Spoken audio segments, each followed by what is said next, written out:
Welcome, welcome. It's Friday, July 5th, and we're here again for MSP Confidential. It's a real pleasure to have you all. It was Canada Day this week on July 1st. It was also Independence Day for the US and our American friends yesterday. I take it a lot of folks are probably taking the extended weekend off as well. But that doesn't mean we can't still show up here for MSP Confidential. We'll have a fun conversation. And I have a wonderful guest today in Aaron Hayes from Aabyss. How are you, Aaron? Good to have you on the stream, man. I'm very well. Thanks a lot. And thanks for having me on. I'm really looking forward to this. That's awesome. I'm going to go ahead and why not? I'm going to zoom you in a tiny bit just so that our heads are perhaps not wildly different in size. I feel a little inadequate when that happens sometimes. Yeah, you can tell the marketing me is coming out now with all the merch on the shelf behind. So apologies for that. That's great. Well, you showed me some awesome glasses earlier when we were chatting, and I'm wondering why you're not wearing them now. I wish I could see those on your person, of course. It's a great question. And I had this a lot during the pandemic, because obviously during the pandemic, we had multiple Zoom/Teams calls. And my glasses are for distance, so if I put them on and I'm trying to look at the screen now, it's not going to be fun. They're just for driving and distance. That's perfectly reasonable explanation. Mine are actually for closer up. The computer is not even so much necessary as much as just like my phone or reading, but I feel like it's going to continue deteriorating, and I'll need them soon enough, just about all the time. But this is one of the things that comes with age, I suppose. Well, Aaron, you've been so gracious joining at some of the recent MSP Confidentials, engaging with us in the chat. And then we got into this interesting conversation about maybe having a marketing-related discussion. And so here we are. Suddenly we brought you on, and I had a couple of ideas of things we could talk about related to marketing.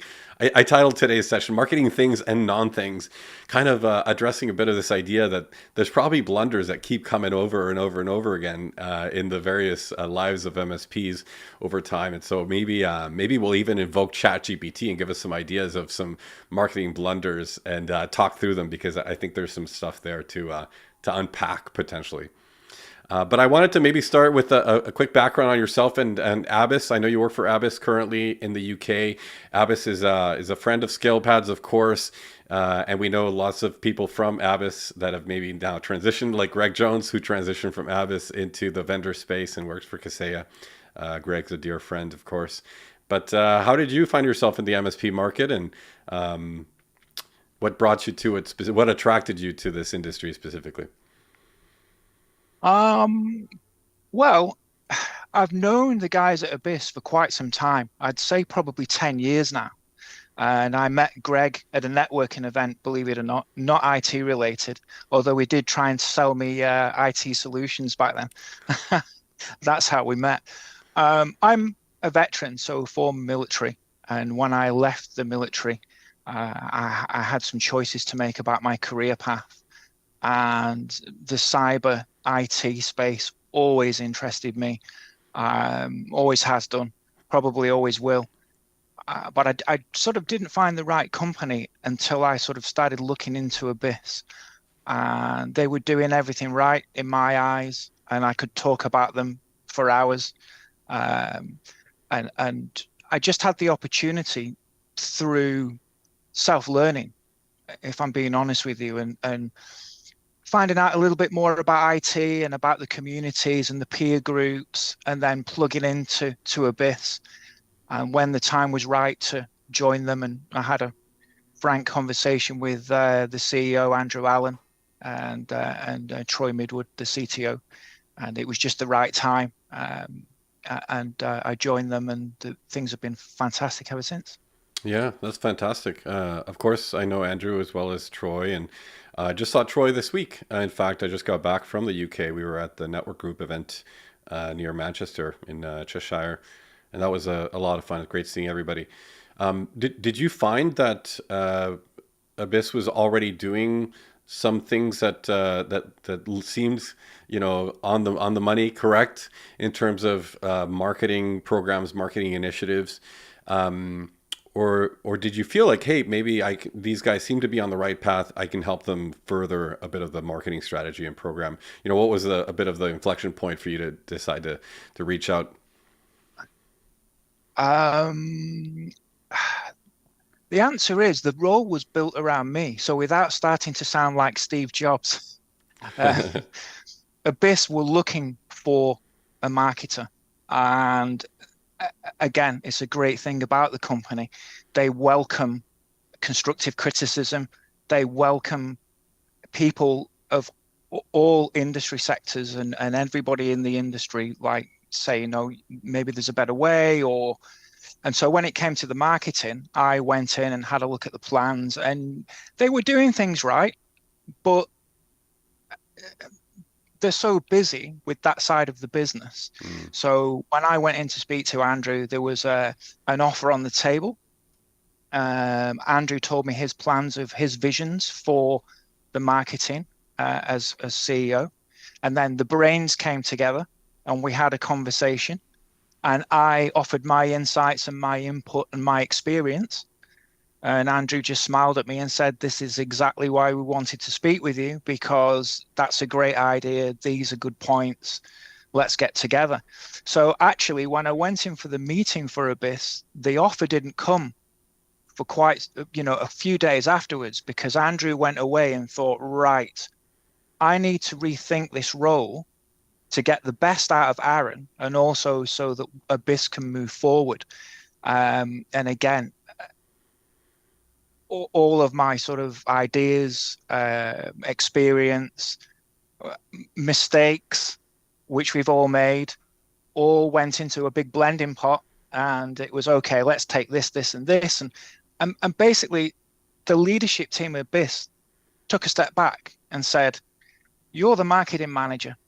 The marketing department is now yours, working with Andrew, the CEO. Let's create a vision. Let's create a roadmap, how we're going to get there." And it was very exciting because I've worked for organizations before where the CEO or the leadership team, they didn't quite get marketing. They weren't, it was almost like Mm. a disposable, nice to have, not necessarily, not a need to have. Whereas Andrew and Troy, and to be honest, the whole leadership team at Abyss, they understand that, marketing can drive revenue.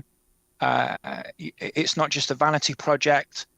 It's profit and loss and all the good things that come with that, and which is great for me because I love the data. So I like to look behind the scenes at how campaigns have ran and sort of poke around a bit, change things, and try again with different angles. But I'm so blessed because the whole focus at Abyss is it, they say it's a tech forward company, but in my view, it's very much marketing focused. They really understand that marketing can move the needle in the organization, and they put their trust in me to initiate that and put forward campaigns and ideas and let me run with it, which is sort of dangerous if you know me, but it's worked well so far. So yeah, I must be doing something right.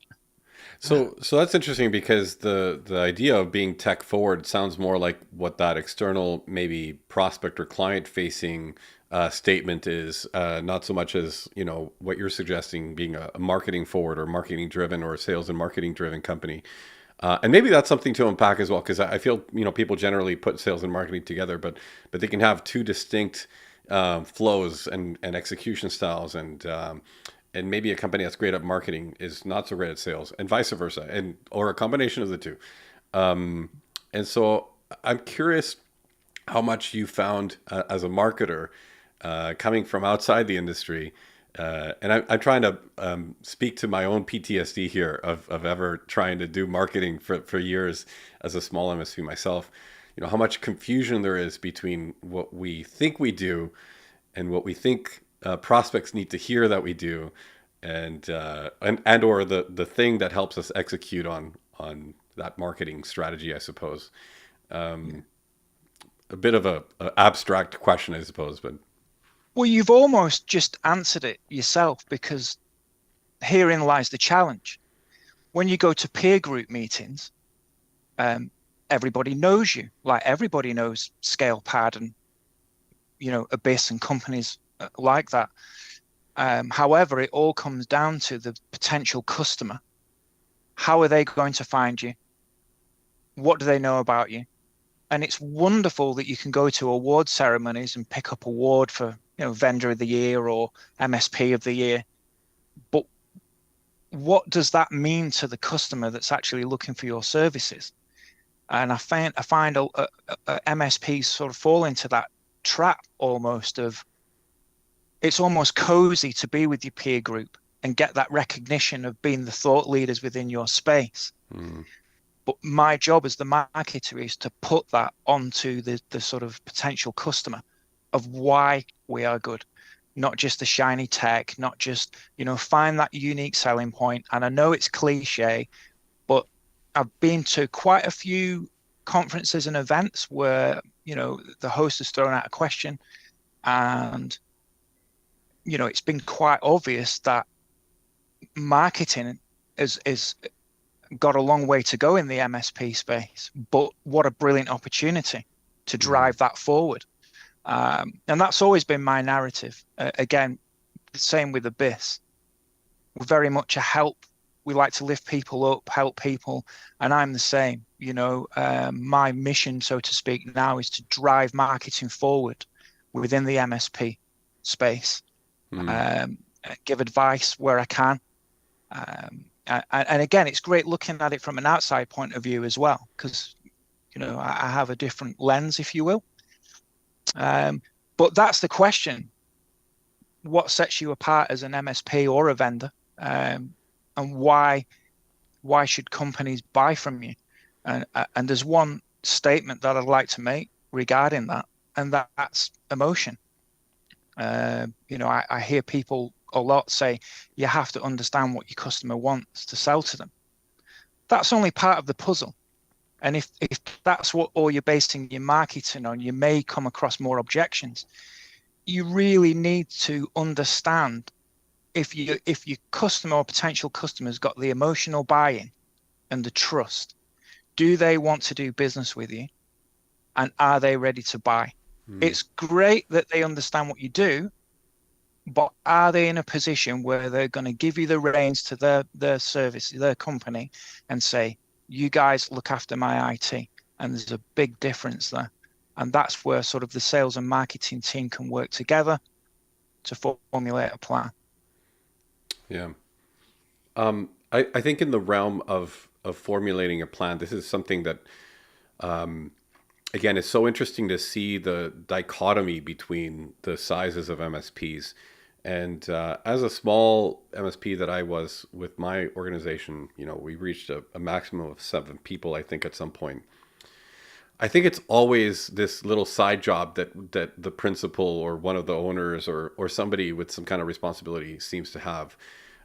It's always tough at that size to do any kind of significant, consistent Mhm. marketing. And we go through these interesting phases. And I say we because I've experienced this myself, but when I shared the sentiment or challenge with others, people seem to go through a bit of the same sort of cyclical approach to marketing, which is, and back in the days of the newsletter, a newsletter is a great example. It's like, oh, we should totally do a newsletter.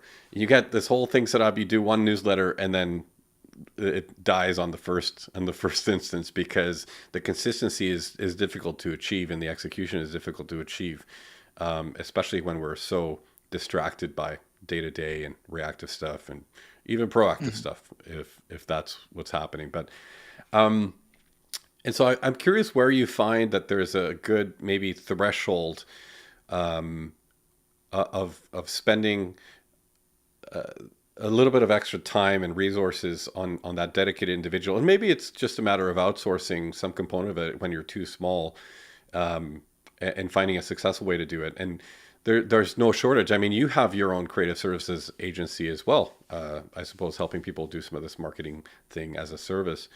Um, but what do you find a bit of that threshold now that you've been around MSPs for a little bit? Um, yeah, I mean, consistency is the key, right? And it's the same with everything. Um, uh, without that, anything's going to fall by the wayside. It's the same as if you're going running and you run for a couple of weeks and expect dramatic results with weight loss. If that's what you're running for, it's the same thing. You have to work at it, and you're not always going to get it right. But that's the beauty of marketing. And as far as, having a dedicated person, I, I can only speak for myself because I live and breathe marketing. At the weekends when I'm supposed to be off, when I'm not, working on other things in the Lake District, I watch TED Talks. I read marketing newsletters. This isn't really a job to me. It's even more than a career. Like, Mm, I absolutely love marketing. And so when you've got that passion and that drive, anything's possible. Um, mm, Now, I think, you know, consistency is definitely the big one. And as far as outsourcing, if you're a small MSP with limited budgets, and it's great, but there are pros and cons to that. Um, you want somebody that's really plugged into your company and your ethos. If you take a step back and look at the fundamentals of marketing, um, you have to look at your company's mission statements. And if somebody's looking at this that's outsourced and they're looking at it from the outside in, they can miss critical things. Um, and somebody that's plugged into the company that loves marketing, they're more in tune to what you're doing. And also, again, mm. pivoting on a dime. If you've got somebody within your organization, they'll understand where you want to go, how you want to get there. It's not just a case of posting social media, every now and again and hoping for the best. And going back to your original sort of statement, I believe that's one of the reasons why Abyss made the decision to bring on a dedicated marketer to the business. Because again, as I said, there was, the blogs going out and things happening, but then they go away to a conference, or you know, they'd And be everything going stops. out to guest speak, right? They'd go out to speak at an event, but then nobody would cover it.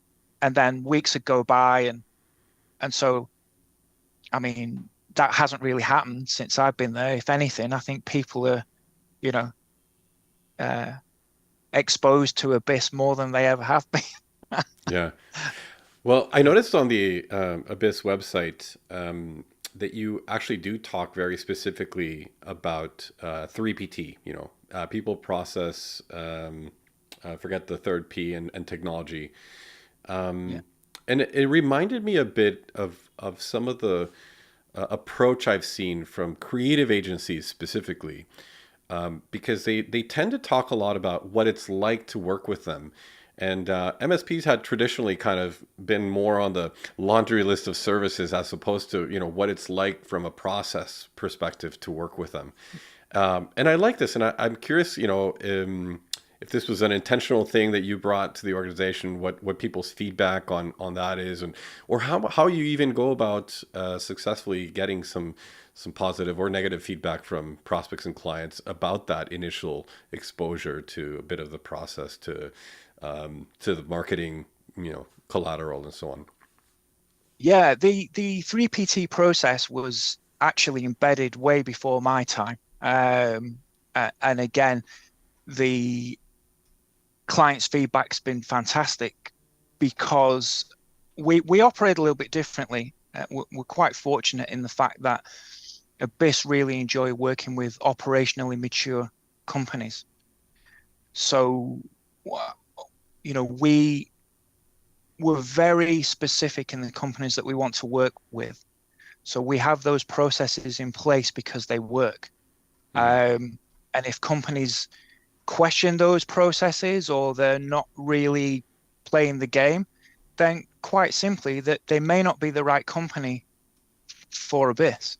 But usually after the sort of conversation, the initial conversation, um, companies are aware that those processes are there for a reason and they do work.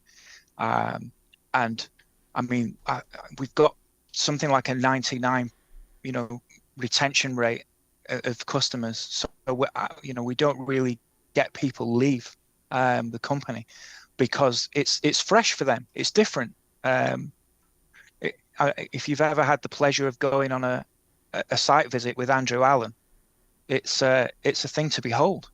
It really is, because he just listens about to the company and talks to them about what they think the problem is. But half the time, it isn't what the client thinks the problem is. It's something completely different. So there's the 3PT, the process there, which we can see on the screen.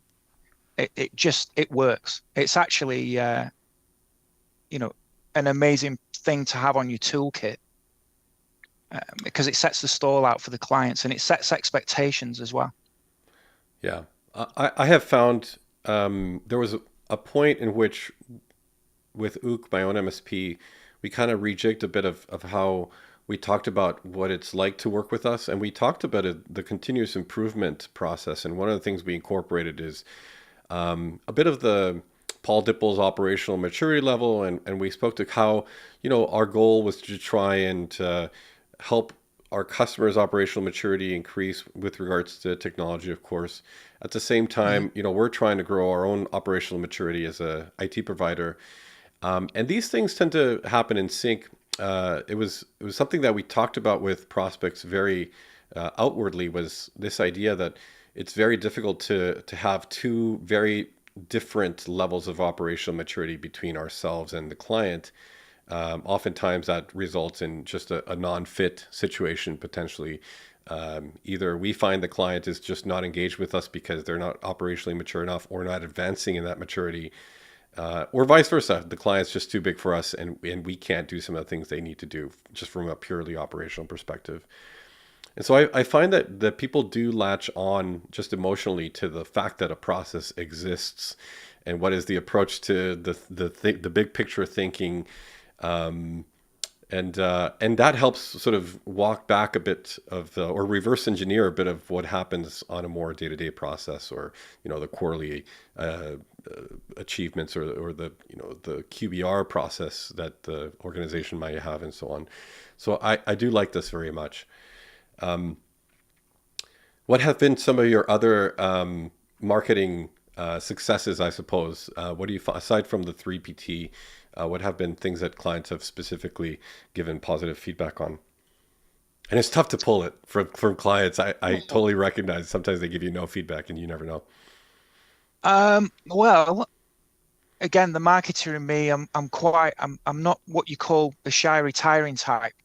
So, I do ask clients. In fact, we had a testimonial arrive at the office just last week. And it was, I don't mind telling you, it was a little bit embarrassing because I had a client visit the office, um, from a conversation that Troy overheard at a client, that somebody was having issues with their marketing. And Troy Midwood quite kindly said, well, you can come and speak to Aaron. He knows all about marketing.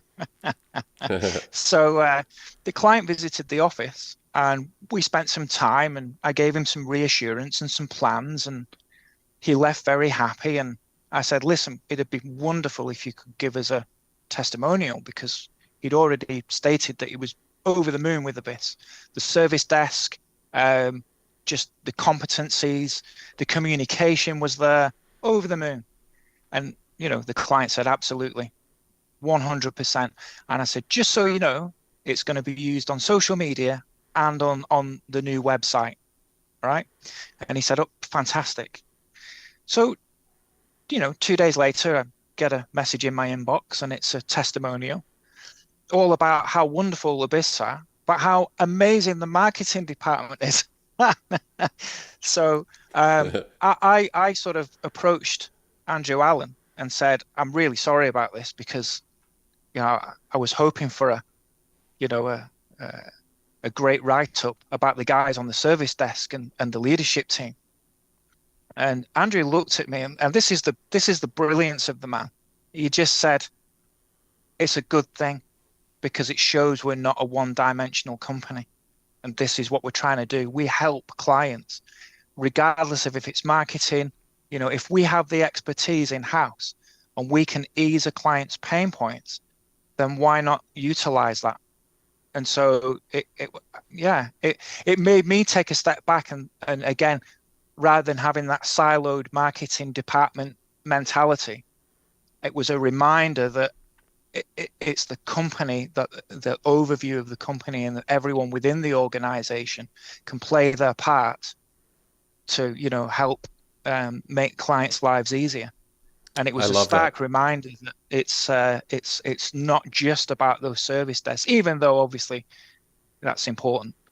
Yeah, I love that. Well done. You almost triggered my PTSD when you said the new website, and I want to talk about this because it feels like we're in this interesting like death vortex of always needing a new website, whether it's every few months or every couple of years. And I'm curious, how you set some maybe guardrails around this idea of, oh, we need a new website. Is it because the aesthetic idiosyncrasies have changed over the last couple of years and it's time to refresh and modernize the look? Or have you found it typically revolves around fundamental changes to things like mission and values or even a marketing strategy? Um, no, for me, I look at a website, and again, when I joined Abyss, it was one of the things that I mentioned. Um, the website that we have in place at the moment does the job. It's very informative. It has everything on there. But for me, it was getting a little bit dated, and I wanted the website to be a knowledge base as well. So what I wanted it to do is generate leads, which was the main thing. I wanted some real solid lead generation going on there. Um, and obviously, stock images, I'm not really a huge fan of. So we got some great professional, photographs done, and the website is currently, in production, and it will look a lot brighter, a lot cleaner. Um, but the fundamentals will still be there. The 3PT will be there, but in a different guise. It'll be a lot more user friendly and less text heavy. Hmm. And so, yeah, just the whole process of the journey of how, what happens to your visitor when they land on the site. Are they just looking at the homepage? Are they actually deep diving into what it is that you do? Is it clear? Is the message clear when the person lands on your page exactly what it is that you do? I mean, you know, I could speak about website design all night, so I better be quiet. But yeah, I mean, Let's not. Let's not. it, it- Uh, yeah, aesthetically pleasing. Obviously, it's got to yeah, of be. But course. I've seen some sites that haven't been aesthetically pleasing in my time, but they've produced amazing results. They're a lead generation magnet. And I've seen some sites that look wonderful, but they're like a passive website that's just a vanity project. So for Hmm. me, a website is your shop window into your world and your products and services, great, but also it's a connection to the personalities within your business. It's a look inside your business. And that's 24 hours a day when you're asleep, when you're away. Um, and so your website should always be talking to your customers. And the new website will have that tenfold. I'm really excited about that. And that's come from the sort of uh, new brand, if you will. Abyss have Sure. just gone through a brand refresh. So yeah, I've been quite busy as Let, let's as a let, marketer. let's talk about this cybersecurity updates, CTA. I find this is interesting. Was there a different approach to this desire to collect a contact piece of info that was not cybersecurity specific before? You know, when did you move to cybersecurity? Have you seen the results that you were hoping for here? Because part of me wonders, you know, how much small businesses actually care um, about the cybersecurity updates in the sense of like maybe it's one of those olive branches like, well, you're going to get info and updates about things that you're going to realize you shouldn't be handling yourself, and then you're going to call us back, and maybe that's the Jedi mind trick. But talk a bit through, you know, the decision to use cybersecurity as the lead gen CTA here. Um, well, it was a hot topic. It's something that, we do speak to the clients about quite frequently. Again, you're right. It's no secret. Most of the clients are happy if it works. They're happy until it doesn't work. Then they want to know why, but more importantly, they just want it to work again, right? Um, so yeah, the cybersecurity, to be honest with you, it's our marketing plan really revolves at the moment around thought leadership. So we've moved on from this website, but the cybersecurity is there because yeah, it's a hot topic. It's a talking point. Clients do like to hear about it because at the end of the day, if you've got a new, RMM or something in your stack, that's great. But does it keep us safe? What does it do? And so the cybersecurity really sort of leans into that. Yeah. But it, it it's a minor thing. What we actually do is look at the thought leadership process and the great strengths and the minds that we have at Abyss, like Troy and Andrew and the guys on the service desk as well. Yeah. And so All, the all all the roads lead to cybersecurity leans into the 3PT. Yeah, all roads lead to 3PT, and I think Yeah. it's pleasantly missing. There is no laundry list of services, but rather, obviously, this focus specifically on say this conceptual, very abstract concepts of IT leadership, IT management, and IT support. I think these things people understand very intrinsically what they mean, and I think It's we that waste. connection. It's that human Yeah, connection. I mean, yeah, that's a lot of, you know, I see it quite a lot where people they sort of miss that. They miss that out. And for me, again, it's so important. I mean, how many times have you heard this, right? I like the guy. He's a cool guy, but I wouldn't buy off him, right? So, if you can communicate to potential clients that your team are knowledgeable, they know what they're doing, they're more in tune to speak with you rather than, hey, we sell, you know, 3PT or mm, hey, we do cybersecurity. I mean, so does everybody else. You have to find that, you know, that difference, that unique selling point. And to be honest, I'll stand behind that all day long because I'm more than capable of understanding what the team at Abyss can do. And so for me, it's a no-brainer. Why would you not lean on that as a marketer? I mean, yeah. you know, While we're on the news page, I'm curious if you're willing to share what your highest performing blog post or news article has been. uh, I did one on compliance. That was pretty good. That ranked really well. Um, Let me think. Yeah, they all do quite well, but I think the compliance one did really good. We also get quite a lot of traction, from non-Abyss um, like blogs. Sure. Ironically, if I post something from a team night out, I mean, I'm sure you've seen this yourself, or somebody doing something a bit crazy, like Halloween, for example, right? We get a lot more traction with that because it's more fun. But as far as the actual business model goes, I would say, yeah, we did a compliance piece. Um, there was bring your device to work piece that was quite popular. Hmm. Um, and the ins and outs of having teams working remotely, putting their own software on their laptops, all that good stuff. Yeah. Well, I think you're right. I definitely notice a much higher level of engagement with posts when they're about maybe unrelated things or just having fun or just being human, I suppose. And I guess there's a maybe a slippery slope of the tendency to use what seems like a fun image to then bait and switch you to a pitch or a sale or a promotion of some kind.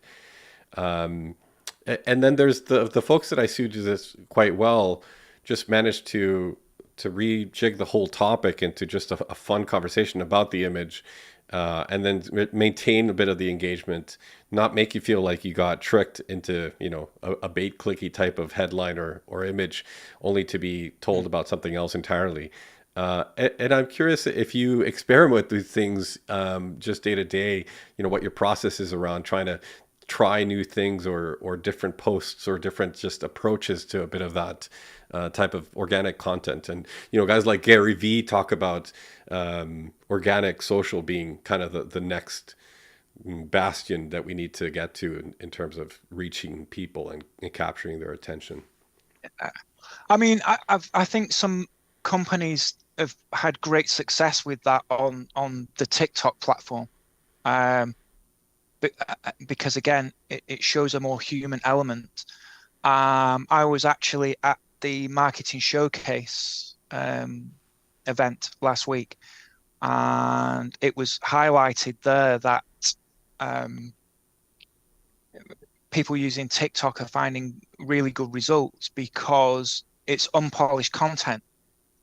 And people sometimes spend quite a lot of time making sure that the content is all polished and looks nice and the production value is amazing. And it's a lot of time, especially if you're a solo marketer in a big organization and you spend so much time on the content and you know, it doesn't land where you thought it may do. Um, and the trend now is for unpolished content, more Mm, real, yeah. more engagement.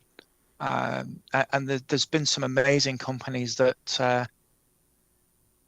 have really leaned into that. I can't remember the name of the lady, but we have a program here in the UK called Love Island. I'm not sure if it's over There's there, but there's one like it everywhere, so I'm sure people can immediately deduce the yeah. context of of the show.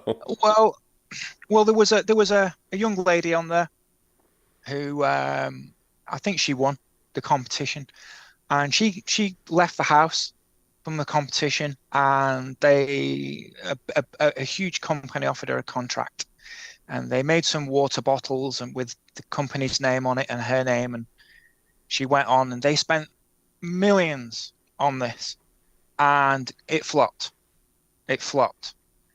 It was only 2 weeks after the campaign finished that somebody decided to deep dive into this person's followers, and they were all bots and bought followers.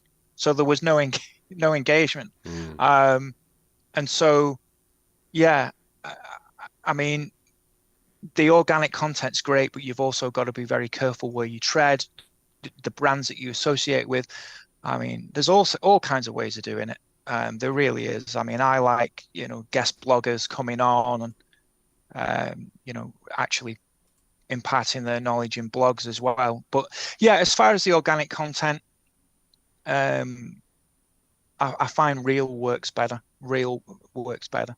And also having an authoritative page on your website.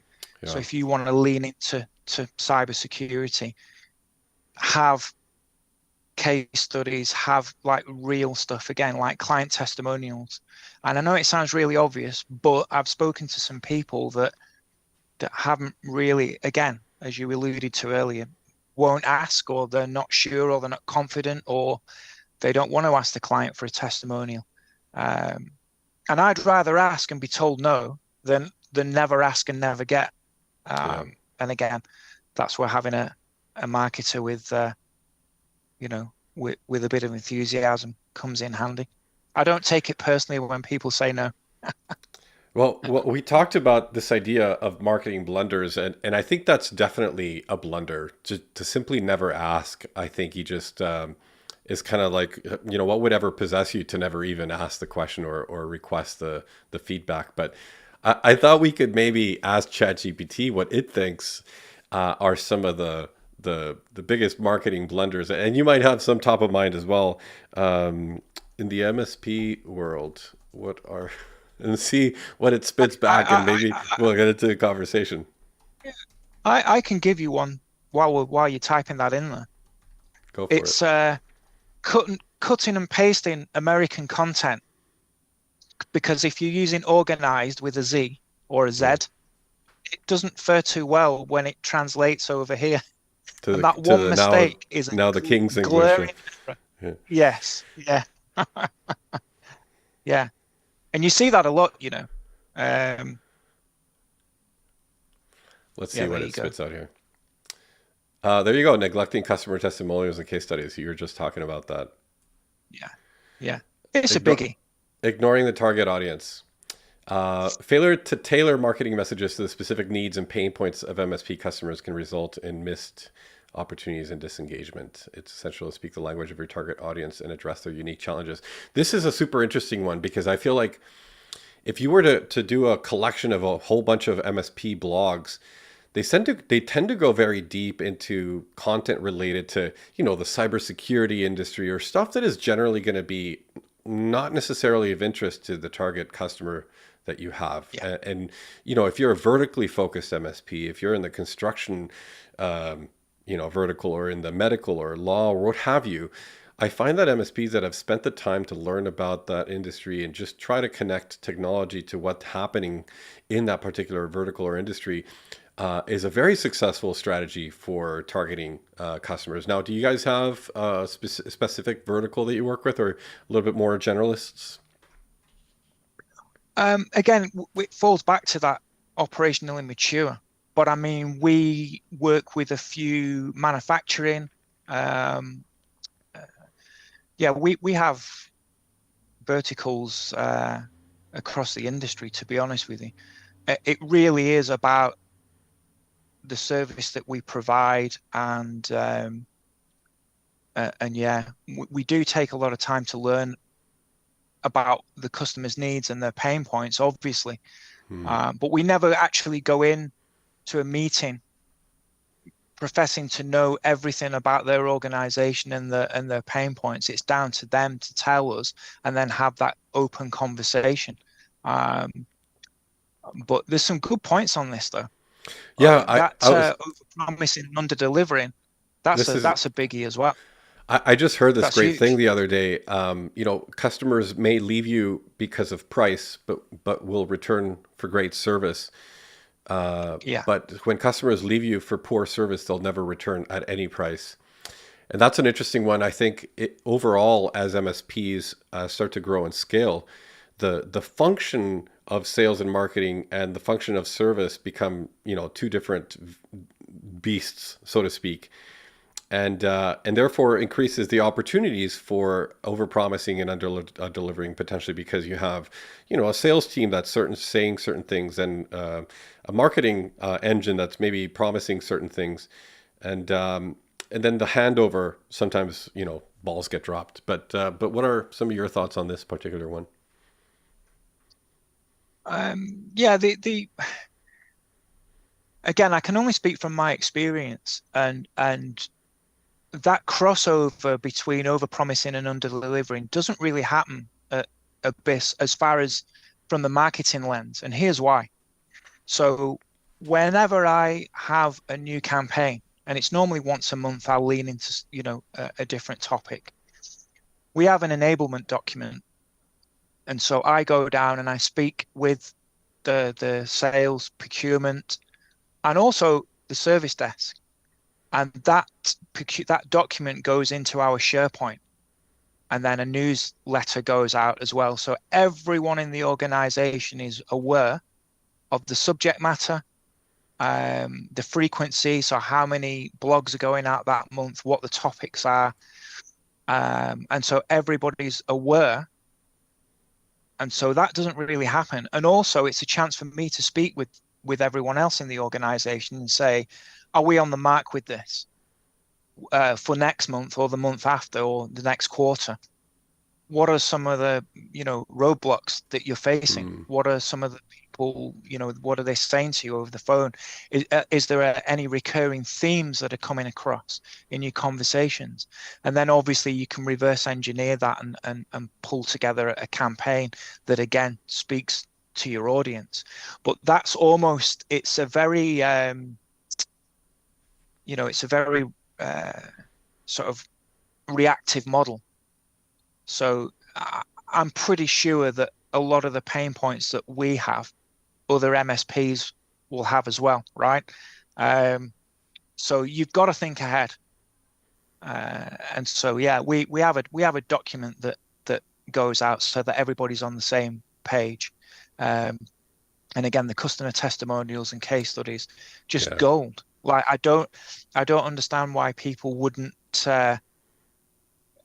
if you're proud of the work that you do and you're proud of the service that you've given, customers will say yes, and they actually will support you. They'd love to, and it's a chance for them to speak as well.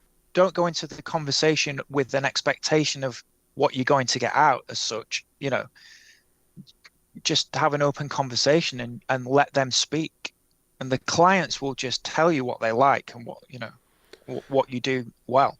And it's interesting And that those things are often very, very different to what we thought the client likes or what we thought the client appreciates about us or our service. And sometimes it's a very different perspective. And I find that exercise of putting yourself in the perspective, not the perception of the client, but the perspective of the client, is a very interesting exercise to sort of get to some other, real emotional conversion techniques or things that are going to pull on that heartstring in some cases, which is of course part of why we do the marketing thing in the first place.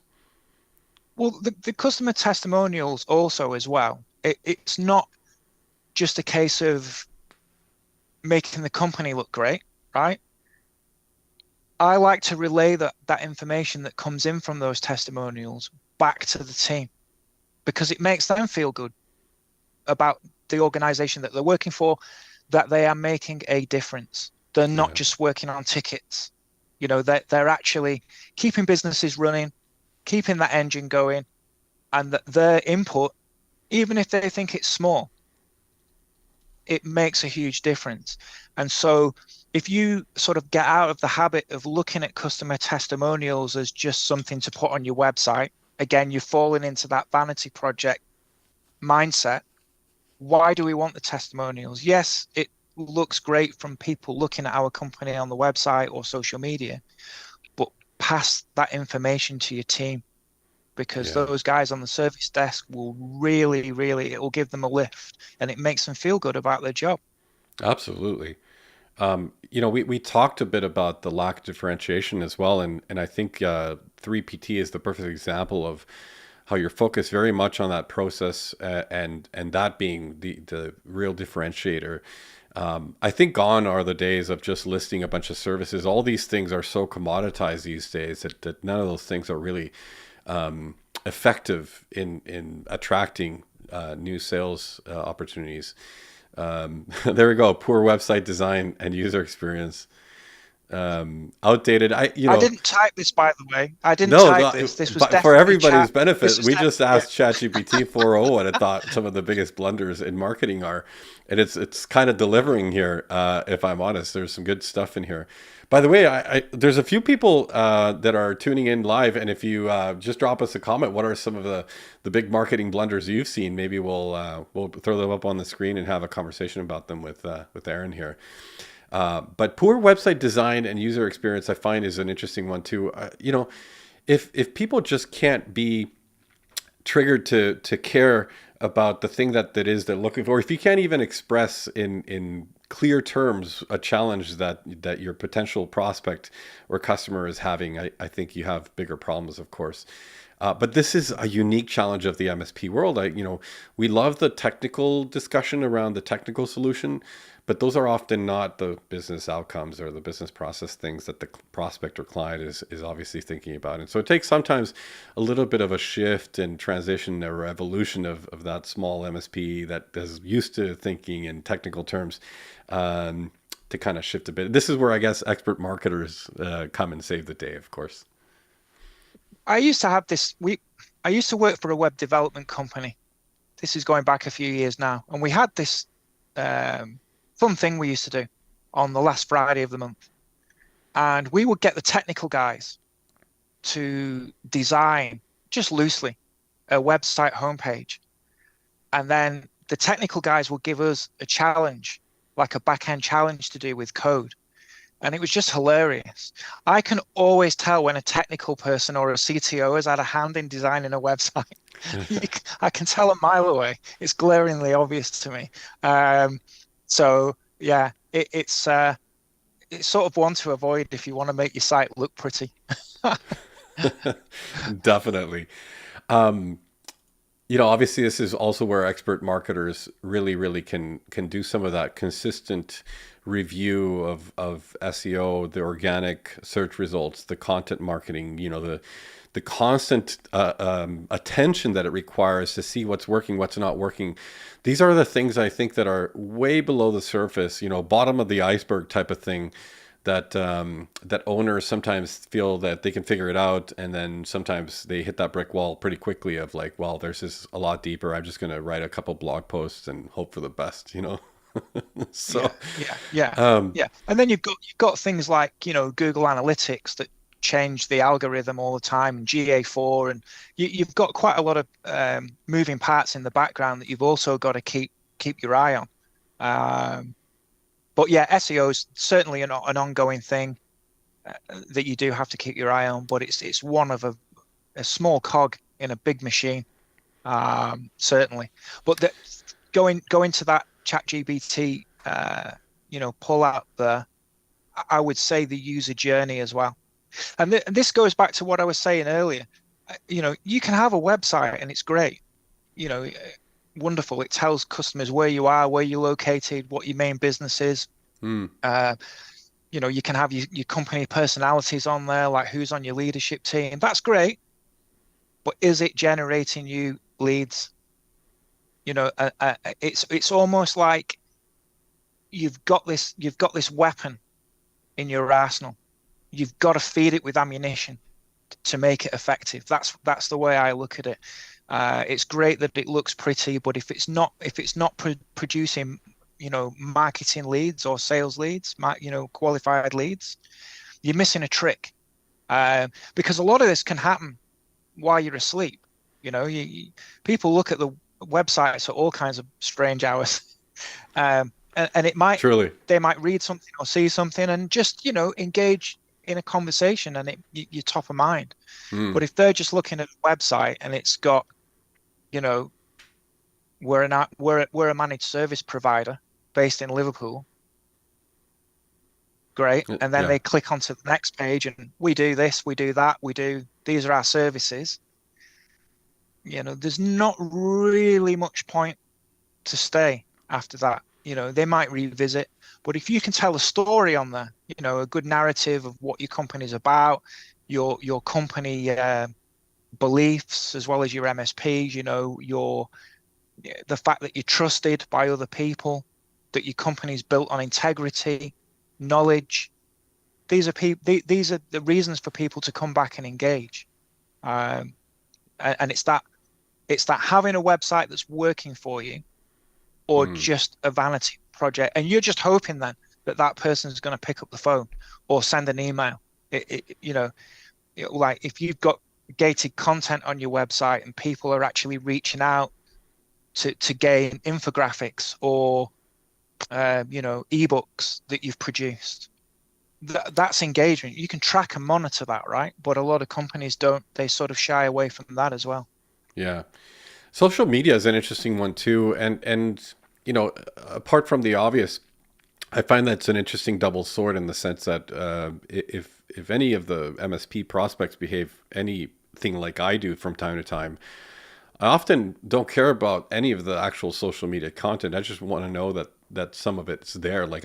Sometimes I go into a company's social media page, and the last update was 5 years ago, and it kind of just makes you wonder whether there's anything going on there at all. The same could be said of a website or a news section on the website, or the copyright label at the bottom of the site. That says copyright 1998. So some of the or like I saw in the UK last week, oftentimes people using a Gmail address for their commercial address.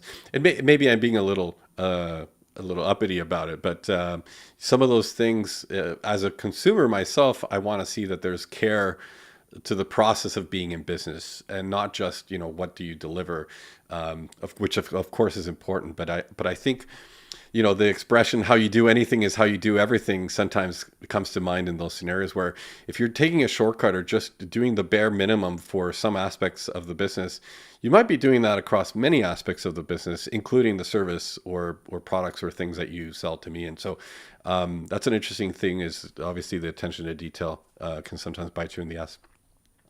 Yeah, the your aim should be to be an aspirational company. Um, and I'm jumping the gun here a little bit, but you know, people always ask me, what are the pain points? What are you suffering as an MSP? And there's always the cliche ones, right? Which is staff, attracting staff, and you know, we need more engineers and all this sort of thing. But I mentioned this at an event last week where I was doing a bit of a speaking spot. For me, that's marketing as well, right? So think about this. You need an engineer. You write this elaborate, wonderful job posting with all the, technical duties that this person's going to be undergoing. Hmm. And you put it out there and you sit back and go, that's it. That we're going to get someone from that. To me, it's funny. So, part of the marketing as well is your company an attractive place to work?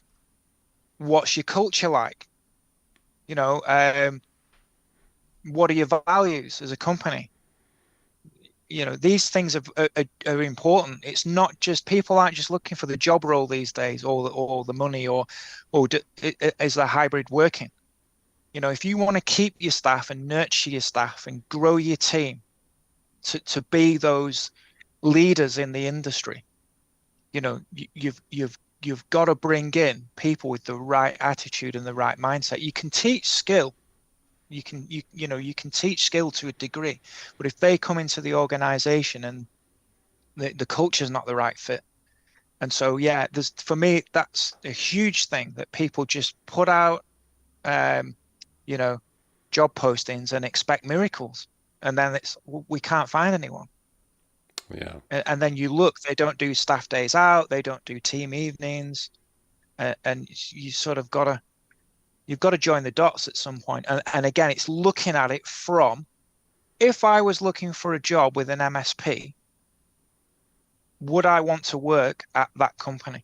And if you can get that, so that, hey, the job's right, the role's right, but wow, they look like these guys get on. They're a team. They work together for a common goal, and they're a team. For me, that's, it's worth its weight in gold. Well, I'll browse through just a couple of these other ones. I asked it some clarifying requests here. Give me some additional blunders, not blinders, perhaps funny ones if you know of any unique to MSPs and how they market to new customers. And I think there's a couple interesting ones here. This all-in-one misfire. We provide a solution for all your technology problems, and we keep you secure 100% of the time. I find, at least in North America, as a very litigious society that it is, there's definitely a tendency now to pull away from making these very exorbitant promises about what the MSP is actually delivering, because some MSPs have been actually sued now because they had promised something on their website, which is, maybe an opt-in service, something the client had to actually pay for, but the website said it was included, and it somehow led to some security incident or something. And so I think those Yeah. are interesting to just be cautious of, just from a legality perspective. I think you were right on the money with the use of the stock photos. I think over time, I've started to notice how much stock photos just are obvious, first of all, but they just don't really tell, a unique story or organic story about the MSP, their people. Like, I'd rather see, if I was somebody buying from an MSP, I'd rather see pictures of the team, out having fun, something that allows me to connect emotionally with them, for sure.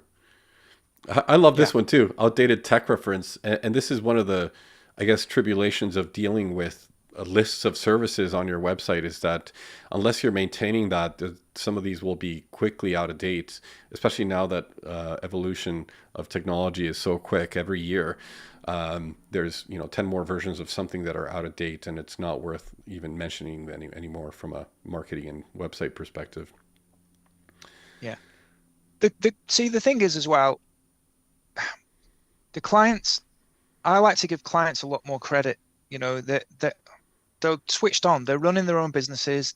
They understand what they need. They understand what they want. Um, there's no need to tell them the ins and outs of every single service that and list it. If they're searching for, IT provider or managed services, or, however they phrase it, they've got a rough understanding of what you do, right? Because Yeah. they've either got that in place currently and they're looking to change, but they have a rough idea of what you do. Our Again, it's that uptime, emotion. I our can't uptime stress is that enough. It's this. this is an emotional one here. Our uptime is better than your grandma's cooking. Yeah, Uh, yeah, yeah, and this is an interesting one. I think MSPs definitely fall victims to this subconsciously. Like, I don't think many of them were meaning to do this on purpose, but the terminology and the acronym land in the world of MSPs is so prolific, and it's easy to just naturally throw it into your public facing website or blog article or what have you, when people don't have a clue what those things mean. We even with ScalePad, we've had situations where even MSPs have sometimes sent back a note about what a certain acronym meant, and so we had made the wrong assumption that everybody knew what any one acronym means, and so that's certainly something to avoid. absolutely. Yeah, it is. It is. I'm gonna see if I can turn up my light. It's getting a bit dark here now in the UK, and I'm starting to look like the floating head from the Bohemian Rhapsody uh, clip. Let me see if I can Uh, light you up a little bit here from my end. There, I can light you up here a little bit. nice. Yeah.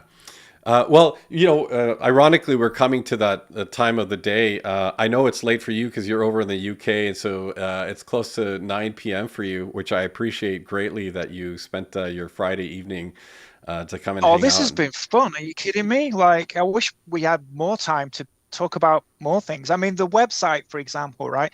You could talk about that for ages. But it's good. It's. I was really looking forward to coming on, and I hope there's value. I mean, yeah, there's so many more things we can talk about, like podcasts and clipping things for YouTube. And marketing is just such an expansive topic, and you can probably tell I'm very, very passionate about it.